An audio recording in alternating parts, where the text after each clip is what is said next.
Good morning, everyone, and welcome to the Pause Breakfast. My name is Corey McLeod. I'm the publisher of innovationoz.com. We begin today by acknowledging the traditional custodians of the land where we're meeting this morning. We wish to acknowledge the Ngunnawal people, respect their continuing culture and contribution they make to the life of this city and this region. This is a lovely Canberra morning. It hasn't got too cold yet. I don't know if you realise, but we've relocated from Sydney. I have been warned that we don't know what's coming, but this morning's been quite kind to us. So welcome and thank you for making it out this breakfast. We're pleased to be partnering with TechnologyOne to pause and take a breath and devote some time to an in-depth discussion about the macro-level technological forces that are shaping service delivery. TechnologyOne has partnered with us on these events. The banners have not arrived, but you will see, and that might be familiar to you, the kangaroo in the branding of this report, which was really an important and significant piece of research. And this is an opportunity to dig into it today and talk to the researchers. We look forward to digging into the benefits of software as a service and why it's really a no-brainer for government and the economy. And we look forward to giving you the opportunity to better understand the data behind what we already know to be true and important, that economy-wide advantages locally developed software as a service. First, we'll be looking at the piece of foundational research that I just mentioned into economic impact of software as a service, which was commissioned by TechnologyOne. It quantifies an Australian context where the economy-wide benefits of an accelerated adoption of cloud-based software and the specific benefits of native SaaS. So first up, I'd like to introduce Melanie Kelly, who's going to give us an overview of the research, as well as Dr. Joseph Sweeney. Melanie is the Director for Insight Economics and will present the findings of the economic modelling and multiplier effects that has the potential to transform Australia and the digital lives of its citizens. And Joseph Sweeney, Intelligent Business Research Services, we'll discuss the business across the range of industries that have modernised their IT systems. So between Melanie's approach and Joe's approach, we see a really great blending of different ways of looking at the research. Delighted to have them present some of it and the opportunity to interrogate the data and what it means in terms of those big pictures ideas that have come out of it. So welcome and thank you.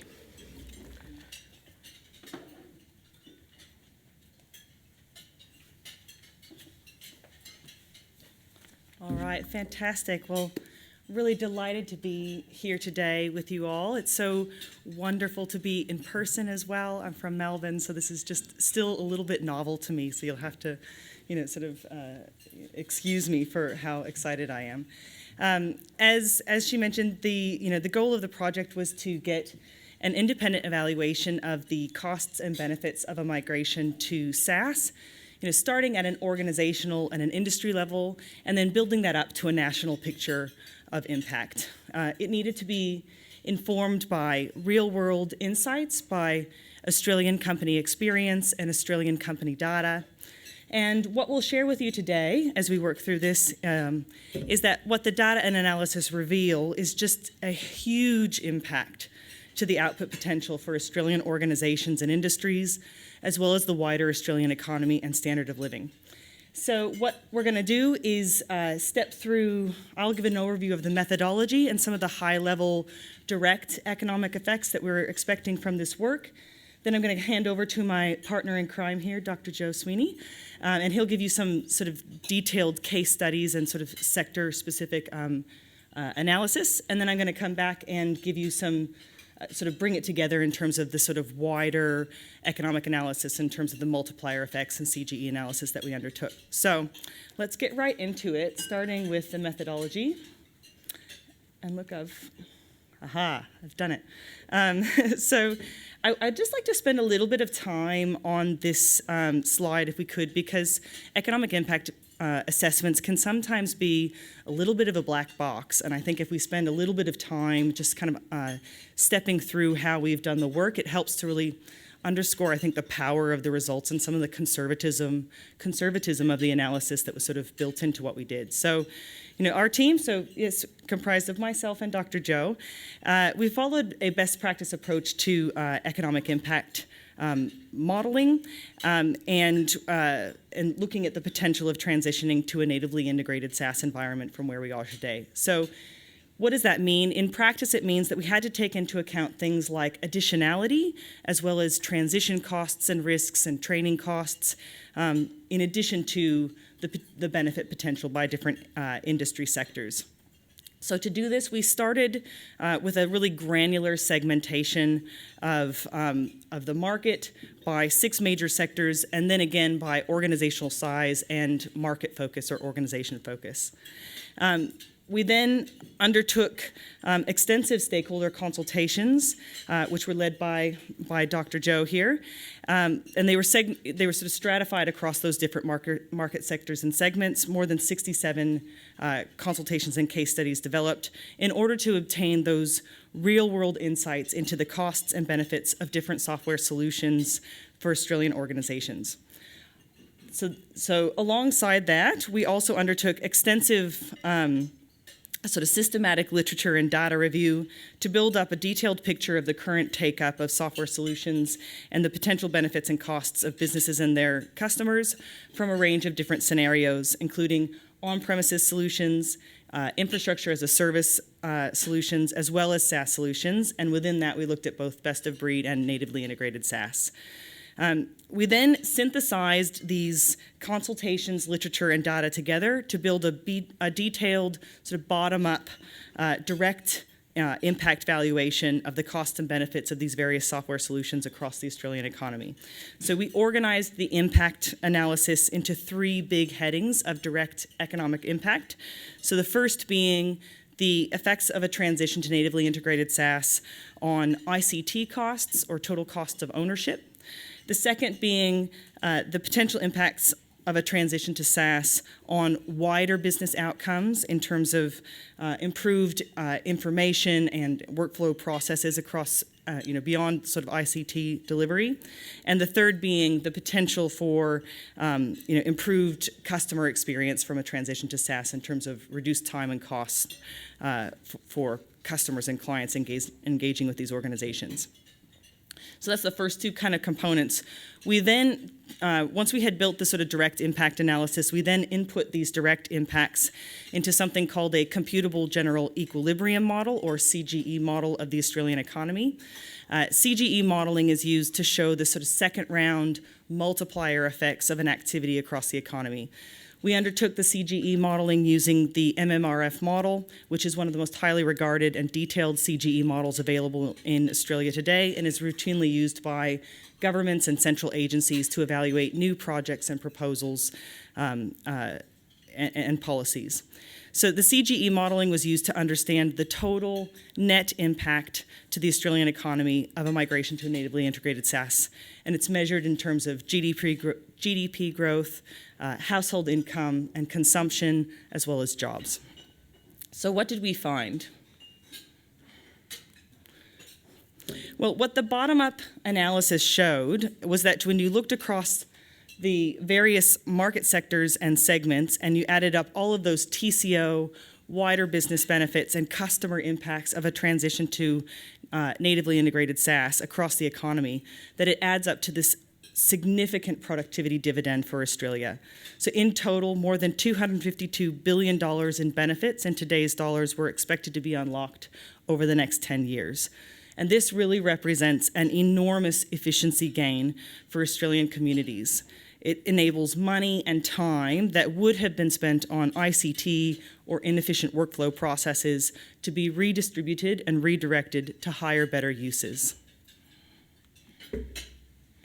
So this sort of national total of $252 billion in benefits, as I just said, is based on that bottom-up evaluation of impact across the range of industry sectors, again, adopting that kind of granular approach.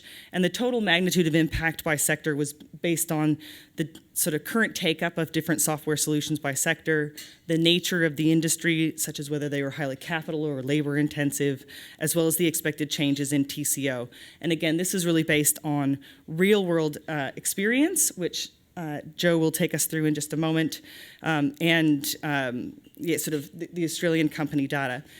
Before I hand over to Joe, I just would like to say, in the report you can see that we have benchmarked, when we did that literature and data review, we did benchmark our assumptions against some international academic and grey literature. And what you see is that very consistently the assumptions in this report are consistently conservative compared to some of the other reports that are out there. And again, this is a function of taking into account aspects of additionality, the training and transition costs, as well as ensuring that our assumptions were really tied to the sort of Australian company experience. So I might hand over to you, Joe, and just let you step through some of those sector analysis. Thank you very much. So in the report, we broke down who we were going to interview by a range of sectors, and then we also looked at a layered approach, size of the organisation and so forth. And in the report that you have on your table, you'll actually see there's a whole bunch of what some people are using as benchmarks, and you can use them as benchmark by sector. But what I will point out is when we were doing the study, we discovered that it was less about the industry that you were in or the organisational sector you were in, and it was more about where you already were with regards to your IT maturity. That doesn't mean that you're already in the cloud. It just means that you had really good really good operations, really good IT operations. So I'm going to use two examples here, two industries, to sort of give an example of how the information was collected and what we saw. So the first one is education. Now, education is a really hard sector to move into the cloud, let alone move into SaaS services. So this was one of the tough ones. Surprisingly, it was also one of the ones that had a very high return on the investment, total economic benefit, when you moved to a common stack software as a service in the cloud. And the reason for that is that because there is so much legacy and so much complexity of systems that have grown over a very long period of time in many educational networks, you actually find that starting to hollow that out by consolidating a whole bunch of systems that were maybe 10, 12, some cases almost 20 years old. Consolidating them, replatforming them is insufficient. You've actually got to bring them into a much more modern architecture and free up your IT staff to continue the work of hollowing out that back-end infrastructure. So basically, freeing up staff so that they can keep digging. That's one way of looking at this.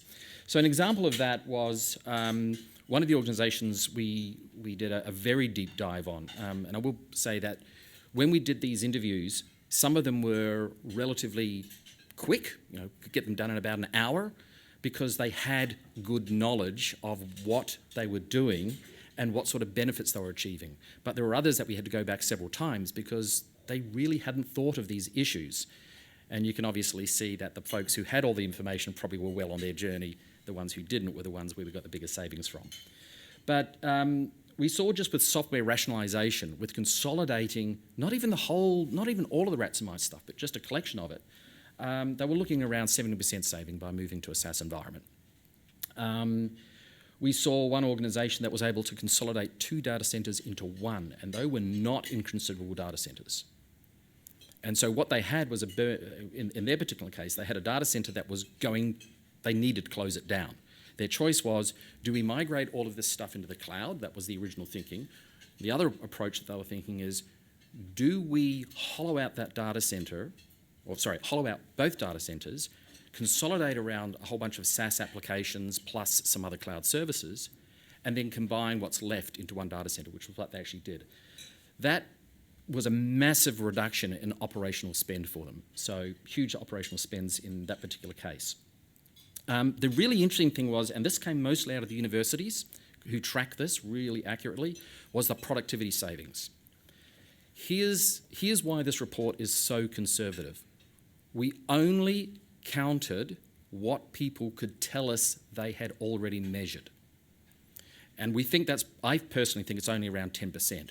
But the universities, they have this cycle of very busy seasons when they're doing intakes or reporting or exams and so forth. And they use the student union and temporary bodies to do that. And when they install some of these pre-integrated stacks in SaaS, what they're finding is a lot of those processes suddenly get super automated, particularly when they're using student self-services and some of the predictive analysis tools which are built into these services to plan their workload. And they were literally seeing 25% productivity gains directly. So the universities were able to report on this quite more accurately than, say, some of the other institutions we were looking at. But overall, when we look at the education study, the interesting thing there is that if you are coming from a state of incredible back-end complexity, all of this on-prem, all the politics that goes with that, of course, people have a vested interest in not changing, but you can drive that change, you will have deep benefits. And those benefits will usually show up the more that you can consolidate around some core systems. Actually, we'll save questions to last. Yep. Okay. Now, the other area that we looked at was government, right across the board, federal agencies, large and small and so forth. But I thought I'd call out the local government because, one, there's a lot of them. And two, really, this is a group that have huge differences. When we went into the study, one of the things I wasn't quite expecting was how stressed some of these councils actually were. And I'd just come out of a previous study just going into COVID, where some councils were saying, no, we're going to continue to run a whole bunch of back-end systems and we're fine. And others of them were going, no, we really need to move to the cloud because we can't hire enough people. Forget the IT department. We can't hire enough people, or we don't have the budget to hire any more people. And so the compelling angle from a big portion of the local councils, we know going into this study, were that they were people short. They hadn't invested sufficient. Or their people wanted to work more remotely. COVID hit. When we went into this report, we saw the tail end of all of that come to Jesus moment.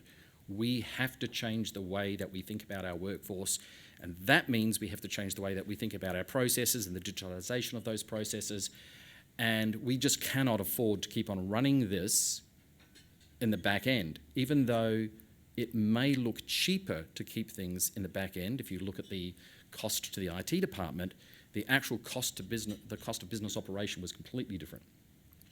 What we saw while we were doing this study was that there was an increase of online transactions, again due to all the changes that COVID were driving, of 50%, and that was on the conservative side. We had one group say, actually gave us some numbers where they grew 333% in 7 weeks in terms of online transactions.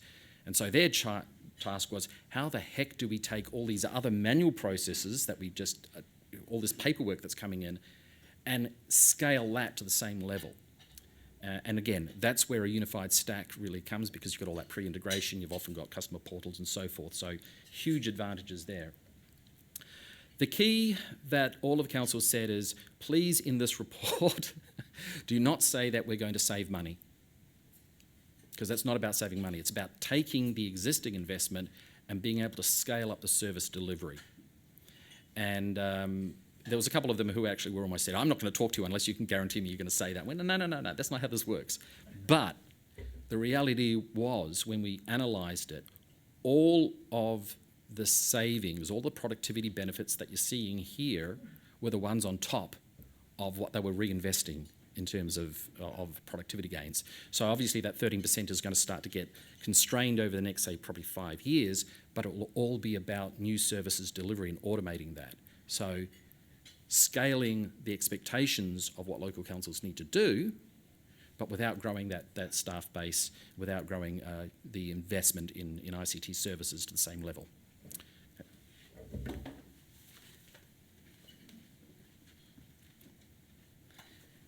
Thank you, Joe. So that gives you a sense of just, how detailed, and in-depth these case studies were, and really bringing a lot of that local experience, which has just been fantastic.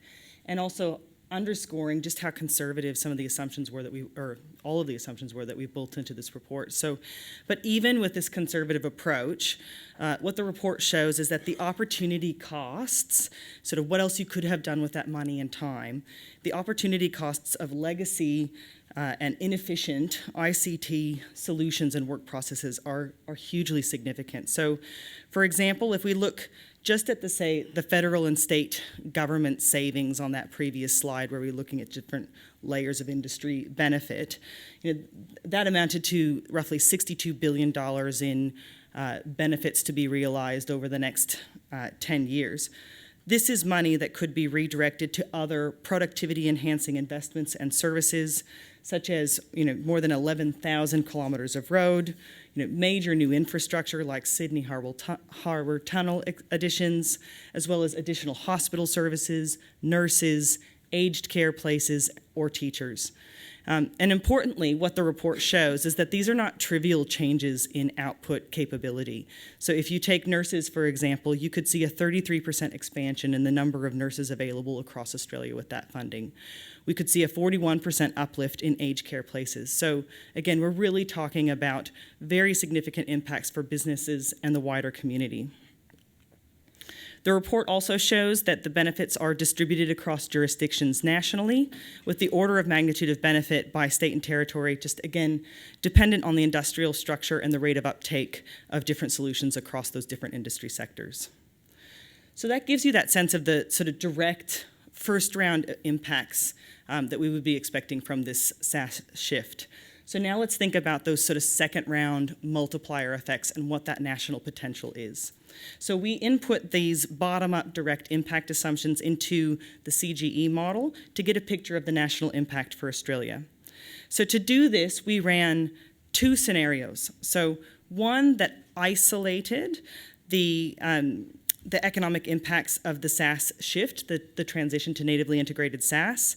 And then we ran a second scenario that considered the benefits of that transition to SaaS, along with an uplift in local purchasing from Australian vendors. So we note that the market is dominated by international vendors today. So this second scenario considered what would the impact be of a 10% uplift in purchasing from Australian vendors. What the CGE modeling showed was a significant expansion in economic activity as a result of the migration to SaaS, growing to 1.3% expansion after the transition phase, growing to sort of 1.4 by 2030. So a 1.3% expansion, I know it's very early and that doesn't sound like a lot to most people, but it's really important that we keep the size of the economy in perspective.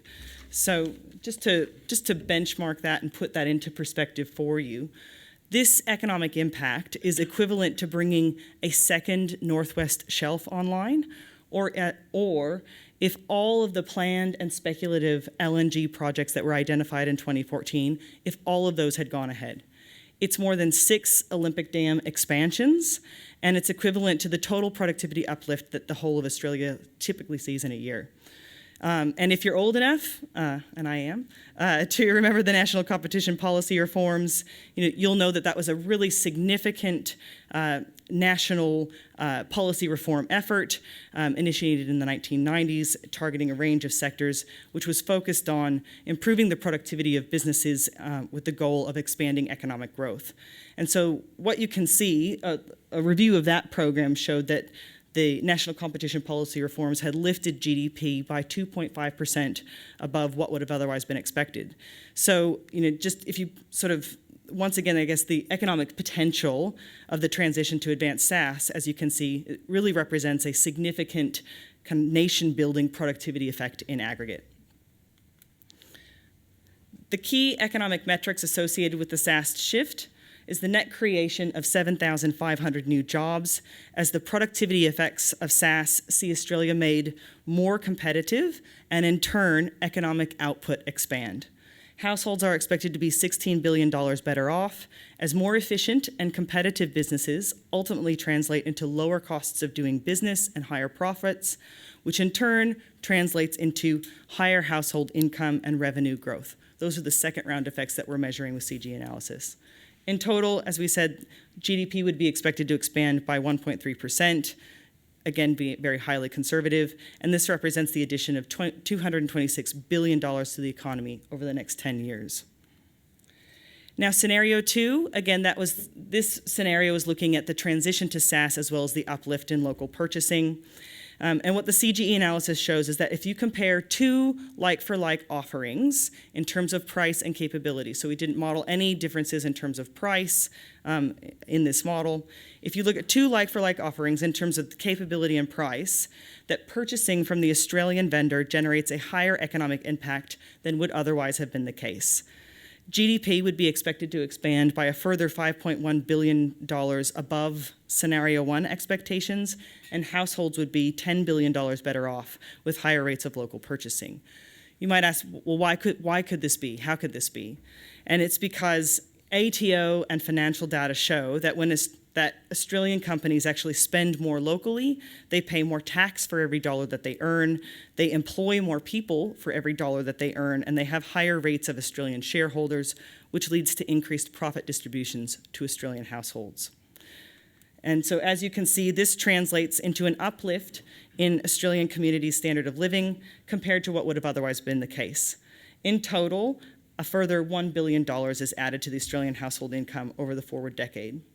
So the key metrics for Scenario 2, associated with both the SaaS shift and the uplift in local purchasing, is the net creation of 8,300 new jobs, which is nearly 1,000 additional jobs compared to Scenario 1, as well as households being $17 billion better off, and GDP similarly expanding by 1.3%, there's a typo, but an additional $231 billion added to the Australian economy over the next decade. So I guess just to conclude then, the productivity effects of a SaaS shift with strong support for local industry really translates into significant economic impacts across the economy. There are significant direct benefits at the organizational level, freeing up funding and staff for growth. These direct benefits then translate into higher economic growth in aggregate, with GDP expected to expand by 1.3% above base case expectations by 2030. These effects are not trivial. In fact, they are in the order of other major nation-building programs and investments, and they ultimately work to make Australians more competitive and wealthier than they otherwise would have been. And finally, the economic impact potential for Australian communities is maximized through local purchasing as a result of that higher local expenditure, employment, government revenues, and household incomes that we would expect to see. So thank you for that. I'll hand back over to you, Corey. Thank you, Mel. Thank you, Joe. I think there's a lot of discussion at the moment, obviously, about the approaches on how we build the Australian economy, what that looks like, what the strategies are, and it's really interesting to hear you sort of unpick some of those streams of nation building. And interestingly, a lot of the case studies map to the things that are really, really important right now: education, healthcare, infrastructure. So we're hearing a lot about it through this current period, but it's really great to look at the data that you guys have generated in light of those challenges and opportunities. So I'd like now to introduce Jared Ball. Jared, if you could join us. Jared is the Chief Economist of the Community for Economic Development of Australia, otherwise known as CEDA. Jared has more than 15 years' experience as an economic analyst across public and private sectors and has held senior roles at the Business Council of Australia, EY, BHP, and was also a lead advisor on microeconomic reform for the Victorian Department of Premier and Cabinet and Treasury and Finance. It's a bit of a mouthful. Jared's going to lead a discussion now with Melanie and Joe to dig further into the findings. So welcome and thank you, Jared. Thanks for that, Corey, and you've already outed me as being old enough to remember the national competition policy. So thanks for that. Really great to be here today, and obviously you've seen just the kind of depth of analysis that there is in this report, and really keen to unpack it. At the same time, remember, we will have time for Q&A from you as well. I know that having two economists and a technologist on a panel is pretty dangerous, and so it will be important that you come in with some questions as well, so that we don't get off topic at any point. I'm going to start with a question for you, Mel. I mean, I think the report is really compelling in terms of just taking those economic benefits and cost savings and giving the equivalency in terms of just the resources that you liberate for frontline service delivery in areas like aged care. You've presented some very compelling stats, I think, around the equivalent kind of economic impacts in terms of projects we've seen in the past and getting that kind of economic uplift. Just contextualise a little bit for us in the current economic environment, just how difficult, I guess, it is to liberate resources in an high inflation environment, difficulty with labour. just how much more important does that make, I guess, some of the figures that we're talking about here in terms of productivity uplift? Yeah, thanks for that. It's good to I think put some benchmarking of what do these numbers can feel a bit black box. These are numbers you've never the sort of how did they come about, and so benchmarking them against some other projects that we've seen, I think really helps make it very tangible how significant, how sort of transformative some of this technology shift can be. I have been joking with Joe and others. We've with Professor Philip Adams. We've done more than 60 economic impact assessments over the last 20 years, and it's always telling when the economic modeler gets really excited about the results. It's sort of very dry, and it's always exciting to see. And so I think when you sort of benchmark it against things like the national competition policy reforms, which took $4 billion in competition payments to actually get those benefits realized. When you think about how big the Northwest Shelf is, when you think about how significant the Olympic Dam expansion would have been, you were going to be digging a hole that was going to be the size of the Adelaide CBD. These are really significant impacts, and I think it helps to sort of locate just how big that is. And then I think when you bring it back to our current context in terms of where we're going as an economy and some of the challenges that we're facing today, I think what you can see is that some of the early adopters are really reaping the benefits of having made the transition to these technologies, and that they're able to be, scaling up. They're able to be sort of meeting, we're now sort of sitting in labor market conditions that are as tight as we've seen since 2008, back when we were in the throes of a mining boom. We haven't really seen wages have a significant outbreak, but that's going to go up. So I think as we move into this sort of more competitive and more uncertain economic context, transitioning to these sort of productivity saving sort of advanced technologies is going to become ever more important. And whilst we are sitting in a high inflation environment at the moment, everybody's balance sheets are pretty good in terms of they've received government transfers. There's sort of various factors that are at work in terms of that are going to sort of support consumption in the short term. But the RBA is predicting that over time we're going to be moving to this sort of lower growth scenario. We're going to be returning to GDP growth of around 2%. And the companies that have made the transition to be more competitive and to be more nimble in that environment, I think are going to see a lot of benefit. And it's actually, the benefit of the whole of Australia is what this is showing in terms of just ensuring that as an economy we are competitive and able to sort of succeed in that sort of more unpredictable and sort of more challenging environment. Did you want to add to that? Or? On the labour cost thing, I just finished a study of technology companies, the tech providers to some of your organisations right across the region, and they're hovering at around, if they're doing a really good job, they're hovering around 20%, 27% margins. Most of them are around 18%. The costs of their staffing have gone up 21% in the last year and a half. So you can see that running down through the line, this issue of staffing and efficiency and automation, it's just going to drive so much more of what we're seeing now. That's just in the tech space. Yeah. And I think, so a good reminder, Mel, of the fact that we are in this kind of high growth slipstream, as I would call it at the moment, in terms of 4%, but we're going to go back to the low growth world, particularly if we don't get productivity up. Hence, again, why some of these kind of technological changes are quite important. Joe, there's been a heck of a lot of hype around the acceleration of technological adoption during COVID. And I have sat around a lot of board tables and heard about this. And then when we start talking about specifics, we talk about things like video conferencing. The report really points out the fact that the kind of uptake of cloud has been slow in some sectors, including the public sector. So if this report is really making the business case quite clear, and so we've now got the business case on this for Australia, what is it that's holding us back, and what's the next step that we really need to take in terms of accelerating adoption here? Oh, wow, there's the hard question. Look, I actually think that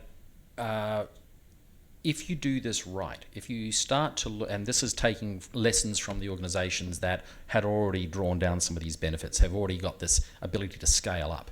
It's actually about an operating model as it's about the technology. And those organisations tend to have an IT group that's thinner. They've got the attitude that they don't do anything which is not undifferentiated, to borrow a term from AWS. In other words, they focus on the things that make a difference to the organisation, and everything else they try and do at scale using a cloud service. Then that group changes how it's presented to the organisation, and it's actually the staff, the line managers who are coming to them and saying, I want to do X.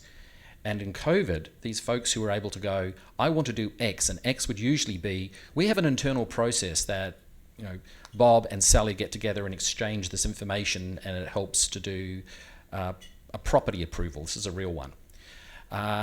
And we actually mapped some of these processes. The property approval processes are quite massive. It takes about $4,000 to do a property approval if you actually look at all the labour, all the hidden costs that go with it.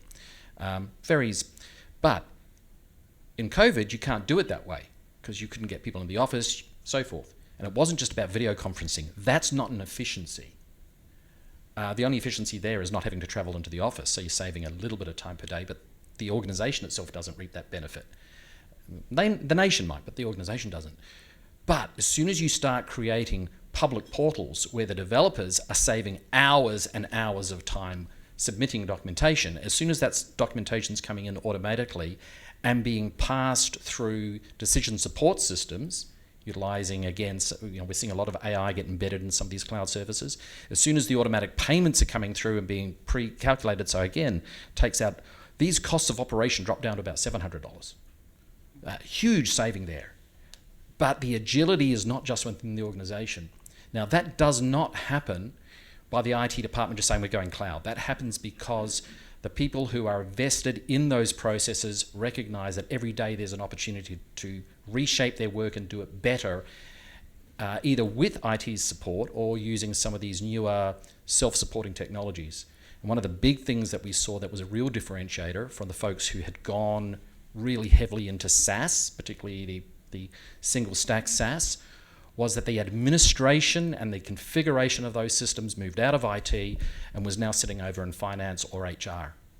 So the people doing the work started basically taking ownership of the tech, which means that they took ownership of all of those digital processes. That's when they started to happen. So the question was, how do we make that move? I think we need a real change in how we educate management and how we think about productivity dividends. We don't give enough benefit back to the IT department. If they save the organisation $100,000 a year in a certain process because it's more efficient, shouldn't they be given a bigger budget to do more of that? Because they're going to need to, because this stuff is expensive. It costs to run this stuff. So there's a whole range of rethinking about how we think about management and how we think about the role of staff in digital process that needs to happen. And that's outside of IT. I wonder if I could just add to that, because some of the conversations we had, I think just the modeling is really useful as well, because it does show that the benefits in terms of that wider business benefits and consumer impacts accrue at a rate of 2-to-1 to the TCO impacts. And I think often there's a real laser-like focus in on what it will be for an ICT department or what will be for our RCT costs. But you need to your business case needs to step back and widen the lens and think about those broader effects. And I think this provides a really good framework for stepping through and thinking about what are those broader effects across the business. The other thing I'd like to add, I think, is that's come out often has been the cybersecurity as well. And I think historically there's been that, and I know you've worked on the myth busting, and I think particularly for governments, it's been that concern that maybe it's less safe, but actually there's been this kind of penny drop that it's actually in an on-premises, the costs of trying to achieve an equivalent level of security in an on-premises solution is almost incalculable. Sort of the scale and the sort of sophistication that you get through some of these advanced offerings really, I think, has become a new driver, and maybe something that's, it definitely has come up in conversations around the thinking there. Absolutely. Just to probe a little bit, Joe, on the point around management, is this also, I guess, a broader sort of governance and business case issue as well within organisations, in terms of really making that case, getting support and consensus, but also overcoming risk aversion, including around some of these sorts of issues that pop up around security? Can I answer that with one word? Yes. Yes. Look, at its heart, it is rethinking governance. And the problem with a lot of governance that we saw, both in this study but also in a previous study I worked on, is that in general, we all know this, it's no secret, in general, IT teams are governed by not being visible. I mean, if they're not visible, if they're not making mistakes, they're doing a good job. And as a result of how they are remunerated and rewarded and seen as an organisation as being, literally the guardians of the adverse risk, they're the operators of no, N-O.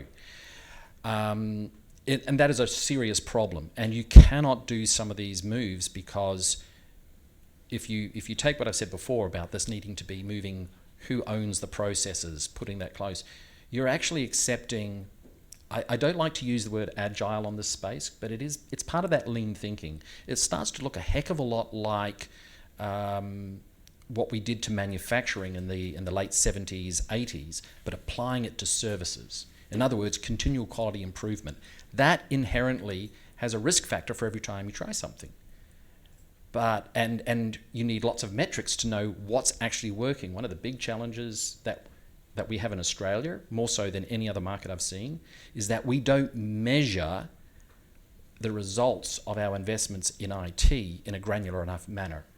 And so in this report, I think I mentioned when I was standing up there, I think we only probably counted about 10% of the actual benefits in terms of productivity savings, because most people don't even measure them or know that they're there, which is crazy because all of these tools that we're deploying can do that for us automatically, but we just don't look at it.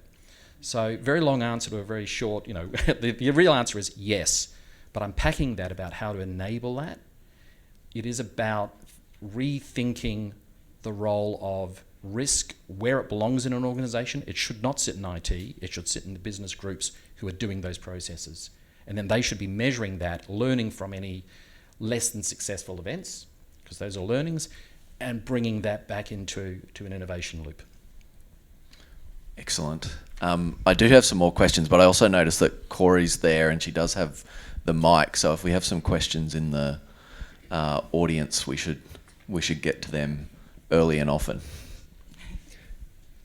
Hi, David Foreman from TechnologyOne. Jared, I've got a question for you because Mel won't take any more of my questions. I really like the way that you guys have situated this as something that's not about the opportunity, that's much bigger than technology. But whenever I hear policymakers discuss microeconomic reform, it's about labour market and taxation, and it's rarely about these kinds of applications of technology. It seems to somehow set apart. Why do you think it's so hard for policymakers to start to see technology as a part of that microeconomic reform conversation? Wow. Do you want to take that first? I'm happy to have a go as well. Yeah.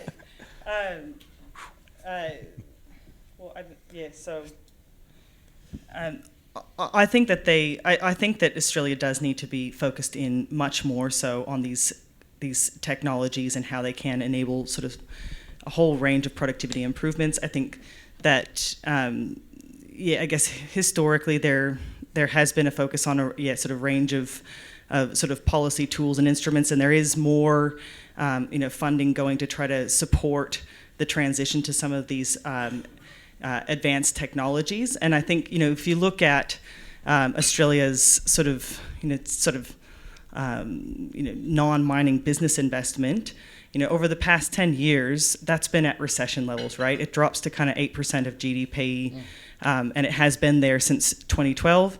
I know, Sita, you've been doing a lot of work around, business dynamism and trying to improve economic complexity of Australia's economy. Australia's actually gone backwards over the last 10 and 25 years compared to, and is less complex than it should be for its income level. So I think it is important for governments to be sort of supporting businesses to be thinking about these technologies and encouraging their adoption so that some of these wider productivity benefits can be unlocked.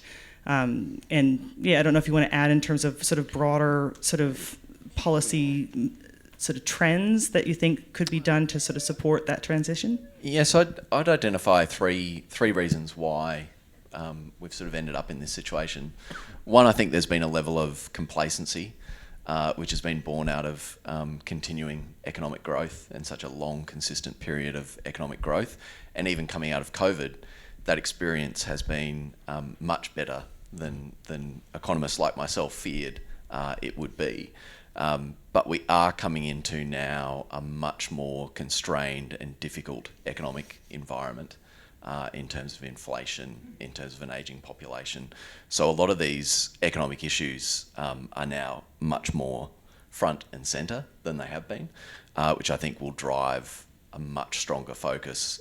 Whether policymakers talk about productivity or not, it will become much more to the fore in terms of those conversations.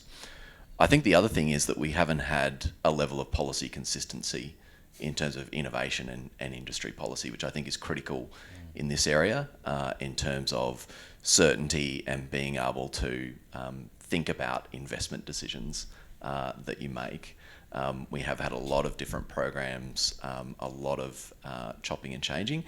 When I look at other jurisdictions who are doing this well, there's a lot of consistency, there's a lot of central coordination in terms of the agencies that do it. So there's a lot of certainty and a lot of confidence that comes from that. And the final area is really around communication and getting broader community support and awareness around the importance of technology. We have had some people who've had a go at this, but I think we've just got to keep trying. And when we don't get it right, we just need to get up and have another go and keep moving on. And I think there's certainly, I would say in the last 12 to 18 months, the presence of new organisations in this debate and making those points has really kind of lifted the debate, but we've got to keep lifting it up and taking it further, including around what we've been talking around some of the labour market issues, some of the potential jobs that are out there for our children. All of that is really important, I think, in terms of driving that conversation harder. Hi, Bernadine Caruana. I'm from the Department of Industry, Science, Energy and Resources. I had to think about that, and that's one of the consistency issues, but we won't go there. That's not my question. I'm going to bring this back down to a more micro level, but how the skills issue and the barriers around skills, you talk a bit more about that? Because what you're saying is that these skills need to be across the organisation, the ability to think about tech and how you use tech in every aspect of your business and how you enable that. So can you, I guess, link that to the skills issues? Sure. I'm doing a research agenda just on that because it's become an absolute primary case. I did one many, many, many years ago. And interestingly, a lot of the same challenges are there. But there's a couple of things in this question. First of all, your thing about, what are the jobs of the future? We were talking about this morning. With really serious automation and with allowing people to start to utilise technology to automate the processes that they have already, we're going to see some fundamental changes in how we think about management. So first of all, understand that there's another wave coming through on this, which is what is the role of lower mid-level management? But just cutting on to the problem right now, I've been in Canberra just a couple of days and all of our clients are saying, please help us with the staffing issues. How do we build a capability model? And that's just in the IT group. But my interest, partly stemming from this report and a few other things which are happening, is if you're going to solve this IT staffing issue, IT has to realise that they do not need to do all of this stuff. And when you look at where the future of the technology platforms, what they're going to look like, there'll be some big core systems that probably sit in the cloud, not in every instance, but a lot of the time, and then they'll be surrounded by a fabric of what I like to call low-code everything.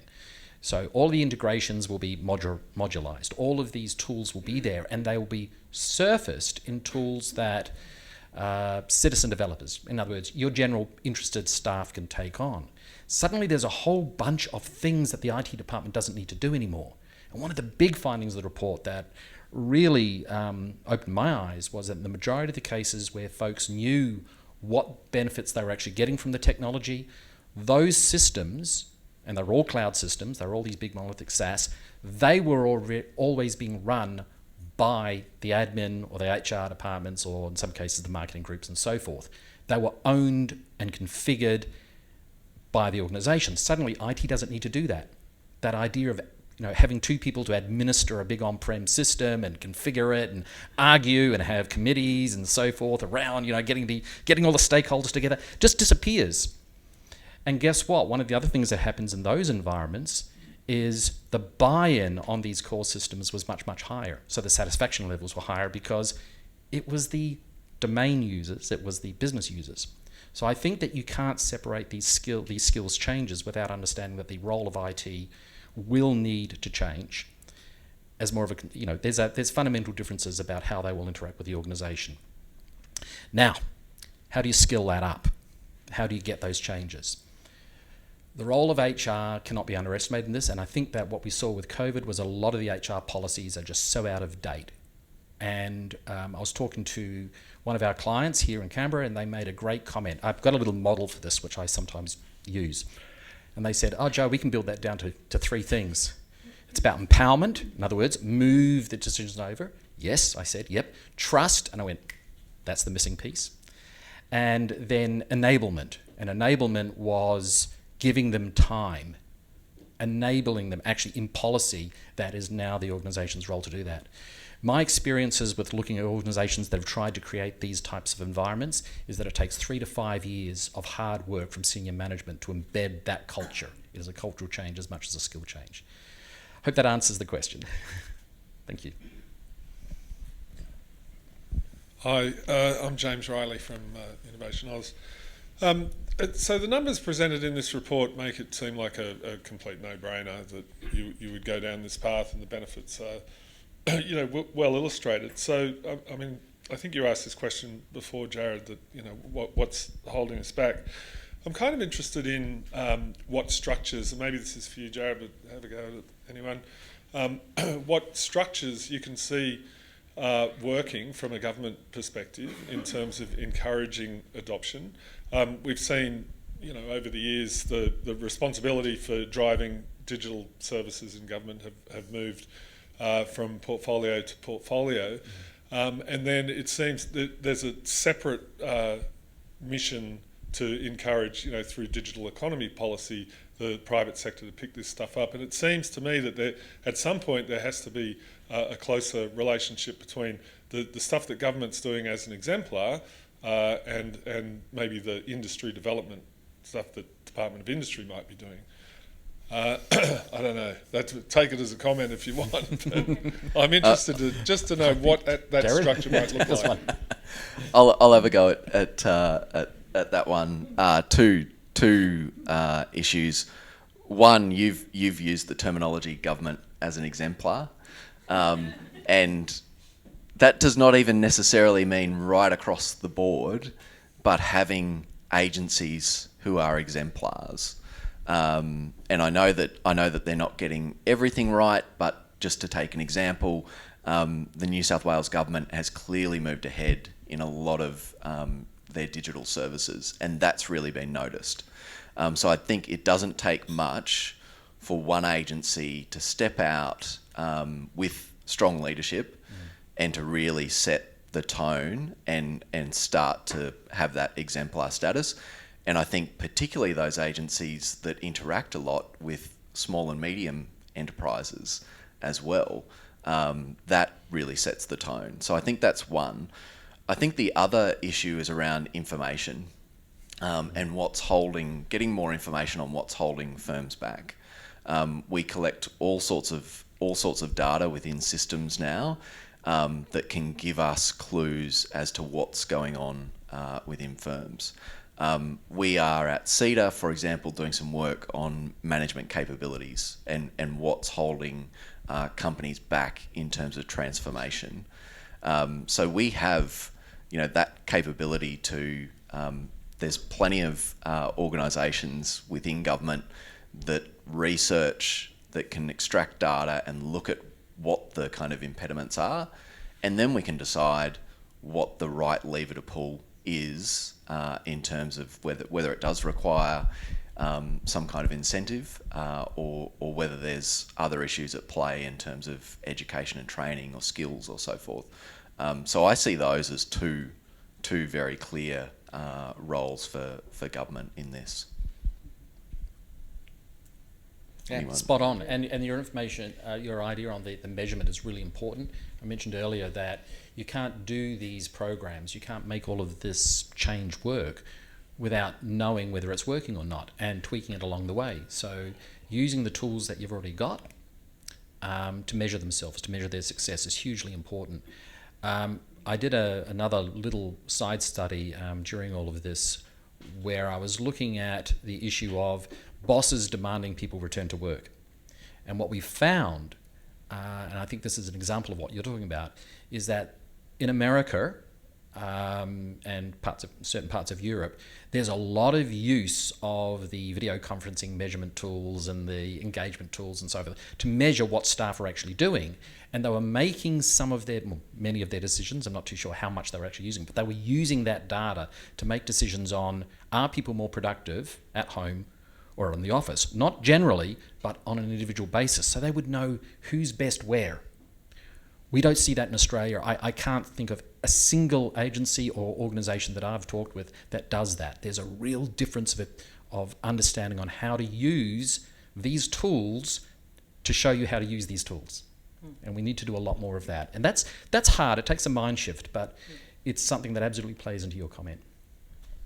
You want to add to that, Mel? Yeah, well, I think your point before around we've experienced this long period of economic growth, and I think it has fostered some complacency in terms of, if you think about the sort of decade running up to the pandemic, GDP was growing because we were importing more people because our population was growing, but on a per capita basis, we weren't seeing any improvement in GDP per capita. And I think that it's sort of masked this kind of and allowed this kind of complacency. And sort of now coming out of the pandemic and looking ahead into this low growth scenario, it really is that burning platform, I think, for people to start to take notice and think about how do they get ready and how do they move forward. And I think reports like this are really important, like you say, to give information around, what is the counterfactual around cyber costs, or what are some of those transition costs that are, take quite a lot of time. How much time it takes to actually build up those cost estimations. So I think this is a really valuable tool for businesses and for governments to start to help people to think through that framework, think about why they need to make that shift. All right, I think we've got some more questions over this side of the room. Thanks, Manuel. Shabazz Kandola from the ACT government.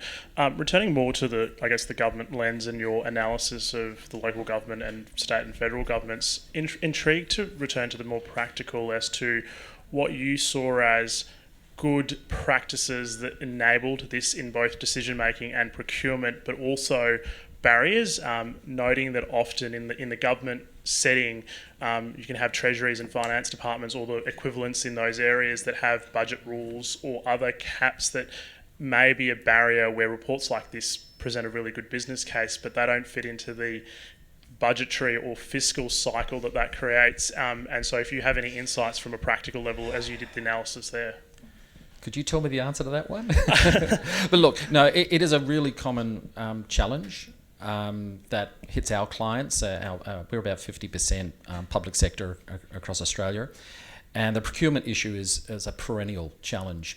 We actually have 3 different procurement models when we're helping our organisation, our clients work through procurement. We've got 3 different types of procurement models because there are different organisational requirements, but also if you're going to be investing in, just a small SaaS solution that does one thing. You don't need a big go-to-market strategy. This comes down to the area of policy change. Now, because we're not measuring the benefits, we're building really crappy business cases. And no one believes the business cases anymore. And I think that we've gotten ourselves into a real rut, in Australia in particular, around this. I don't have a best practice. You have to take it on an individual case-by-case basis and figure out what is needed to get this across the line. The other thing I'll also point out is, while all this sounds really great, this might not be the right thing for every organisation, because a lot of it depends upon your ability to hollow out all of that rats and mice stuff that sits at the back end. There is a technical architectural consideration here. But in general, if you can show the business cases around those processes and the process savings and start to get that innovation dividend back into IT, a lot of that stuff goes away. So this is as much in the realm of the politics of procurement as it is in the realm of making a great business case. I hope either of you two got some good ideas on how to solve that one? It's been a while since I worked on IT business cases, and I don't miss it, I have to say. Yes. Yeah, I think we had another question. Oh, sorry. Oh, there. God, sorry. Thank you for the very interesting presentation. Emmanuel Jugona from the Digital Transformation Agency. So my question one is a metric one. Given the benefits that we can see from the software as a service, do we have an extent of understanding how widespread is this thing at the moment, either in government, business, or local councils? How much is out there and how far do we have to go? And this question is also, which other country is doing well and what's their levels? So we know how far we have to go. And the second part of the question is an economic one. Given some of these benefits are not necessarily going to accrue to the organization implementing it, what's the public policy agenda here to try and drive this from outside in, if we can? So I guess I can't give you a completely straightforward answer other than to say in terms of what's been the take up by different sectors. So it comes back to that granular approach that we adopted in terms of the different sectors and segments. All of the assumptions are actually in the back of the report, so you can actually see for each of the different market sectors and segments what was the understanding in terms of the take up of like where organizations were in an on-premises environment versus an infrastructure as a service versus a best of breed and a natively integrated SaaS.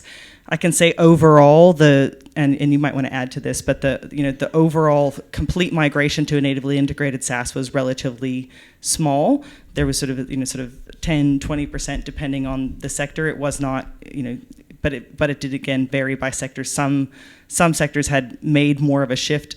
Local government had started to see some of the benefits in terms of organizational transformation and improved service delivery to their customers, and they had seen a greater uptake in some segments of that market than others. So really it was, we've sort of segmented into 15 plus sort of different sectors. So, but you can actually see it in the back of the report. It's got all of those different sort of elements. Do you want to add anything in terms of the sort of transition and where people are at? No, I think you've covered that, but one of the other things I would point out is that we did look globally to get benchmark figures, and there weren't any. And the ones that did exist were really sort of, guesswork, and they were hovering around 20-30% savings and stuff, which clearly were, that done by great, smart people, but they weren't this type of study. And so I think, one of the things I'd love to see is this type of research duplicated internationally, because it would be really interesting to see how we are tracking. I suspect we're probably tracking a little bit behind, certainly North America, and definitely behind Europe in some of these areas, and possibly some of the Asian nations as well. Yeah, the OECD has done quite a lot of work in this space, and the US is quite advanced, and they offer a number of really great sort of case studies in terms of manufacturers and sort of different sectors and sort of the benefits that have been realized there. So they've definitely been an early adopter overall. So yeah. A question here. Hi, Johanna Weaver from the Tech Policy Design Centre at the Australian National University. Interestingly, we've been established to address many of the things that are being talked about today, and I think just to many of the questions that have been asked, a brief comment in terms of I think much of the Australian government, particularly at the federal level, is still very much sitting in what I would call tech lash, and if we're going to seize the opportunity of technology, we need to change the mentality from all tech is big tech. There's a good reason for the tech lash, but we need to expand the thinking. But my specific question for you is around the points you've made on cybersecurity, because I agree that there is a clear business case for stronger cybersecurity at scale. I've not seen any actual data to demonstrate the cost aspects of that. I've just had and I must confess I haven't read it in detail, but I've had a quick flick through and I couldn't see it in the report. So I'm interested if you have some figures to support that. Yeah, I have some figures from the report now. They're in there. The smaller organisations, no matter what sector, they're spending. They want to be spending around 7 to 8% of their IT budget, and they're usually spending around 4%. Now that's horrendous, because they're small agencies with smaller budgets. They cannot defend themselves. And last week I was on a podcast with an American, and they were saying, why are Australian organisations absolutely being hammered by ransomware? And I said, we've got a lot more smaller agencies, smaller organisations that are rich. We are prime targets. Now, the actual figures for what a more mature organisation of a larger size spends is around 8% and higher. There's an organisation called CISO Lens that prepares annual reports. Talk to the gentleman who runs that. Great data. So I looked at some of their benchmark data quietly and compared it with what we were seeing. Overall, in the smaller organisations, they're really highly at risk. So I actually saw it as a major imperative. But interestingly, it doesn't have a huge impact on the cost modelling, because it is very, very niche. And you've got this skills shortage as well. So you take those two things together and it's, yeah, this is a compelling reason, but it's not a big part of the TCO. And just from a sort of, this is the risk of the economics and the technical wonky response is, you're always wanting to compare it to a counterfactual where you have an equivalent level of cybersecurity. So, the on-premises that we were modeling was based on how to achieve an equivalent level of cybersecurity across each of those different scenarios. And so we had to develop an estimate for each of the different sectors, and it was peer-reviewed by all of your gang as well as the market, and sort of tested with different, so we did sort of test all of those assumptions to try to build that up, because it's not readily available, those sort of counterfactual costs, and I think that's a big value of what Joe did, really. I've got a question. I'm holding the talking stick. We're talking about drivers for adoption. Joe, you talked about governance before. We've heard a lot about ESG in the last 18 months. Are you seeing organisations really map to a broader way of interpreting ESG? Yeah. Yes, we didn't. I thought about this last night. I was like, we didn't even touch on the environmental effects of this transition. And when you're thinking about that sort of broader transition to a net zero environment, and we do mention it in the report that.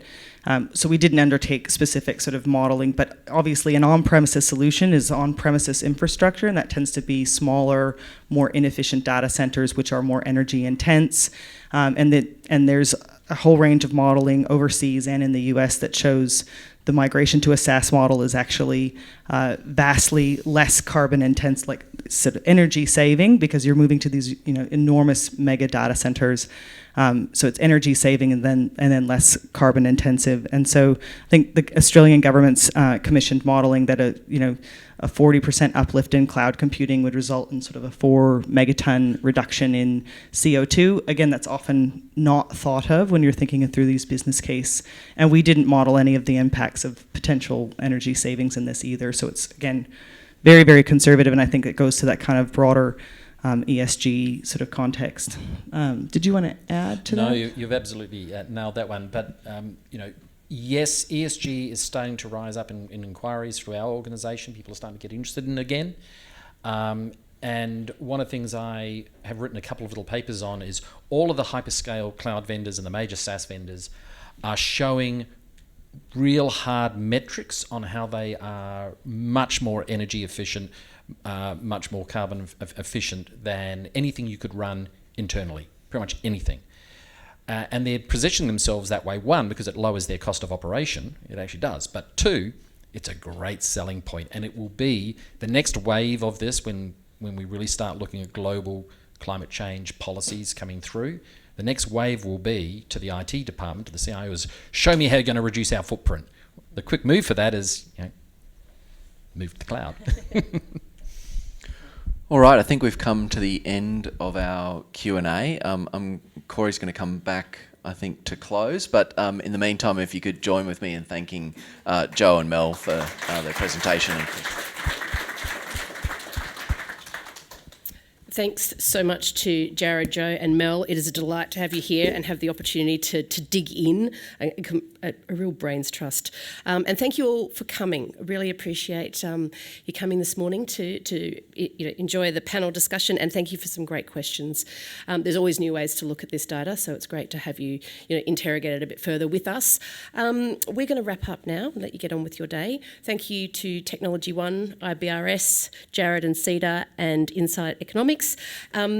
You've got a few minutes to hang around and have a chat. It would be delightful. We have recorded today. There were a lot of people who asked for a recording, so we do have one if you'd like to share it with any of your colleagues and peers. And there'll be an article in Innovation Oz summarising some of today's discussion. So thank you so much and enjoy the rest of your day. Thank you.